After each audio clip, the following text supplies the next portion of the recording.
আসসালামু আলাইকুম। Welcome back to my another new blog. আমি মেঘলা। আমার ভালোবাসার মানুষগুলো আপনারা সকলে কেমন আছেন তা কিন্তু আমি জানি না, তবে জানতে চাই আমাকে ছোট্ট একটি কমেন্টসে জানিয়ে দিন। আর আমি আপনাদের দোয়ায় আল্লাহর রহমতে বেশ ভালো আছি এবং সুস্থ আছি। এই তো এখন হচ্ছে রমজানের প্রায় শেষের দিকে, মোটামুটি সবার কেনাকাটা কিন্তু কমপ্লিট। আর সেরকমই আমারও কমপ্লিট হয়েছে। এই ভিডিওটা বেশ কিছুদিন আগের, তবে ভয়েস ওভার করবো সে কারণে আসলে আর করা হলো না। তো আমি এসেছিলাম পপুলার মেডিকেলে আমাকে দেখানোর জন্য। আমার স্কিন প্রবলেম আছে, তো সেটা আসলে দেখাবো। বাবু কনসেপ্ট করার পর থেকে জিনিসটা হয়েছিল, তবে এখনও কিছুটা আছে। তখন থেকে আমি এখানের ম্যামকে দেখাই। তো যাই হোক, এর কিছুক্ষণ পরে কিন্তু ইফতারের সময় হয়ে গেছে, ম্যামকে আর পেলাম না। ম্যাম আবার ইফতারের কিছুক্ষণ পরে বসবে। তো যাই হোক, এখানে আমরা স্টার কাবাবে এসেছি। এখানে এসে আমরা আমাদের ইফতারটা সেরে নেব। এখানে তাদের এখান থেকে ইফতার প্ল্যাটার নিয়েছি, ফালুদা নিয়েছি, সাথে কাচ্চির সাথে একটা করে কাবাব আছে, আর লাচ্ছি নিয়েছি। তো যাই হোক, স্টার কাবাবের সামনে আড়ং। আর ম্যাম যেহেতু আসতে বেশ কিছুক্ষণ লেট হবে, তো আমরা আসলে আড়ংয়ের শপিংগুলো শেষ করছি। আর আমি আমার বাচ্চাদের প্রায় সময় কাপড় চোপড় ইনফিনিটি থেকেই মোটামুটি কিনে থাকি। ইনফিনিটিতে আসলে বাচ্চাদের কালেকশনগুলো বেশ ভালো এবং প্রিমিয়াম কোয়ালিটির মধ্যে আসলে ড্রেসগুলো পাওয়া যায়।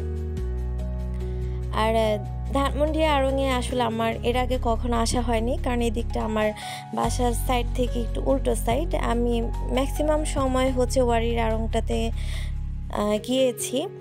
তো যাই হোক, আজকে যেহেতু এর পাশাপাশি চলে এসেছি, তাই ভাবলাম যে আড়ংয়ের ঝামেলাটাও শেষ করে ফেলি, যেহেতু পাঞ্জাবিগুলো সবসময় আড়ং থেকে কেনা হয়ে থাকে। তো যাই হোক, এদের 7টা ফ্লোর। তো 7টা ফ্লোরের আমরা এখন একদম নিচের ফ্লোরে আছি। তো এখান থেকে আমি আর্টের কিছু জিনিসপত্র কিনে নিয়েছি। এখানে কিন্তু একদমই ভিডিও করা নিষেধ, তবুও আসলে আমি আপনাদেরকে সাথে শেয়ার করব, সেজন্য একটু একটু করে কিন্তু কিছু কিছু ক্লিপ নিয়েছি। জানি না আপনাদের মাঝে কতটুকু তুলে ধরতে পেরেছি, তবে যতটুকু আমি ক্লিপ নিয়েছি ততটুকু আপনাদের সাথে শেয়ার করছি।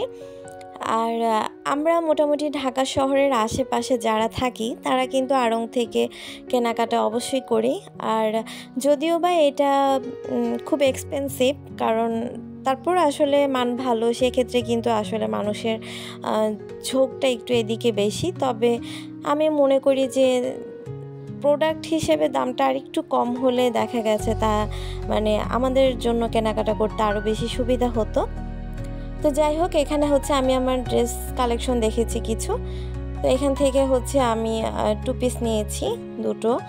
আর এখন এসেছি ছেলের পাঞ্জাবির দিকে। আর তো আসলে বড়দের ড্রেস কেনার থেকে সবচেয়ে বেশি যে বাচ্চাদের ড্রেস খুঁজে বের করা, সেটা কিন্তু আসলে খুব টাফ। ওদের সাইজ তো এটা না। তো রামিমের পাঞ্জাবি খুঁজতে খুঁজতে কিন্তু অনেকটা সময় আমাদের চলে গেছে। হয়তোবা কালার কম্বিনেশনের সাথে মিল হচ্ছে না, বা ওর সাইজে না, বা ও যেহেতু একটু শুকনো, তো শুকনোর কারণে দেখা গেছে পাঞ্জাবিগুলো আসলে ওর গায়ে ফুটবেও কম। একটু স্বাস্থ্যবান থাকলে দেখা গেছে যেটা পরে, তো সেটা কিন্তু আসলে খুব সহজে মানিয়ে যায়। তো যাই হোক, কোনো রকমে বেছে টেছে তারটা শেষ করেছি। এখন একদম ছোট বাবু, এটা তো আরও বেশি কঠিন। এর সাইজের সাথে আসলে কোনো কিছু আমি মিল করতে পারছিলাম না। তো যাই হোক, অবশেষে তার জন্য একটা ছোট্ট করে একটা পাঞ্জাবি পেয়েছি, আর কিছু কুর্তির যে কালেকশন শুধু ফতুয়ার মতো, সেখান থেকে আমি 2টো নিয়েছি। যেটা হাতে দিচ্ছি সেটাই কিন্তু আসলে তার খুব বড় হবে এরকম মনে হচ্ছে। আর যেহেতু বাবুর মাত্র 4 মাস কমপ্লিট হয়েছে, তো আসলে ওর সাইজটা আসলে বের করতে আমার খুব কষ্ট হচ্ছিল। অবশেষে আপনার ভাইয়া আর আমি আসলে কিছু জিনিস পছন্দ করেছি, তো ভাবলাম যে এসেছি যখন নিয়ে নিই। ও যেহেতু আস্তে আস্তে বাড়বে, বা ছোট থেকে শুরু করে 1 বছরটা কিন্তু খুব তাড়াতাড়ি বাচ্চারা বেড়ে যায়, যেটা আসলে মান্থলি হয়, ওদের বাড়ন্তটা কিন্তু মাসে মাসে হয়ে থাকে। তো সেখান থেকে এসেছি আমি আমার প্রোডাক্ট কেনার জন্য। কার কাছে কি কেমন ভালো লাগে জানি না, তবে আড়ং-এর আসলে মানে ঘর সাজানোর জিনিসগুলো আমার কাছে খুব বেশি ভালো লাগে। তো আমি এখান থেকেও কিছু নিয়েছি আমার ঘরের জন্য। আমি আসলে কোথাও গেলে যেটা বেশি ফোকাস দিই সেটা হচ্ছে আমি ঘর সাজানোর দিকে একটু আকর্ষণ বেশি দিই।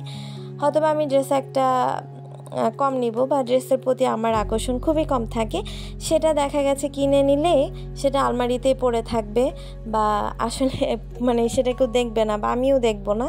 আর ঘরের কোনো জিনিস নিয়ে যদি আমি সাজিয়ে রাখি তখন কিন্তু এটা আমার চোখে পড়বে আর নিজের কাছে একটা শান্তি শান্তি ভাব লাগবে, তো যেটা আসলে আমার কাছে কাজ করে।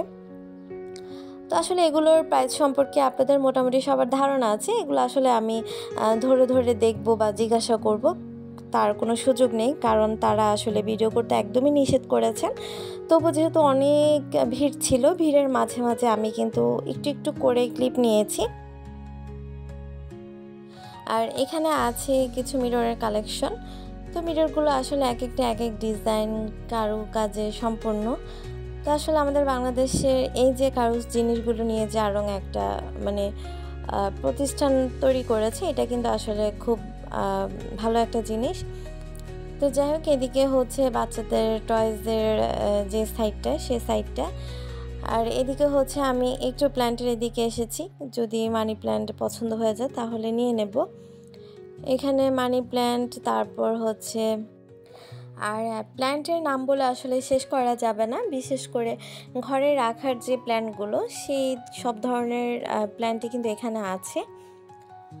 তো যাই হোক, আমি আসলে যেটা বলতে গেলে খুবই গাছপ্রেমী, গাছ দেখলে আসলে মাথা নষ্ট হয়ে যায় কোনটা রেখে কোনটা কিনবো। তো যাই হোক, অবশ্যই সেখান থেকে আসলে এবার আর কিছু নিতে পারলাম না, তো ফিউচারে কোনো একদিন এসে আবার নেব। তো রামিমকে হচ্ছে এখানে বসিয়ে দিয়েছিলাম, ও বসে বসে গল্পের বই পড়ছিল। এখন কিন্তু প্রায় অনেক রাত হয়ে গেছে, তারপরে মোটামুটি অনেক ভিড়। আর আমরা যেহেতু কোনাপাড়া থেকে এসেছি, তো আমাদের কিন্তু আমাদের গন্তব্যে পৌঁছাতে হবে, তো সেজন্য আসলে বের হয়ে যাচ্ছি আর্লি। আর হচ্ছে যেহেতু ডক্টরকে দেখাতে হবে, ম্যামকে দেখাবো, তো সেখানে শেষ করে তারপর বাসার উদ্দেশ্যে রওনা দেব। তো আজ আমি আপনাদের কাছ থেকে একটা জিনিস চাইছি, সেটা হচ্ছে একটা লাইক। সেটা কিন্তু আপনারা অবশ্যই দিয়ে যাবেন। আর কারণ আমার চ্যানেলের রিচ আসলে অনেক কমে গেছে। হয়তোবা আপনার একটা লাইক আপনার কিছু হবে না, কিন্তু আমার খুব হেল্প হবে। আর আজ আমার সেই সকল ভালোবাসার মানুষগুলোর কাছ থেকে আজকের মতো আমার এই ছোট্ট ব্লগ থেকে বিদায় নিয়ে নিচ্ছি। আল্লাহ হাফেজ, আসসালামু আলাইকুম।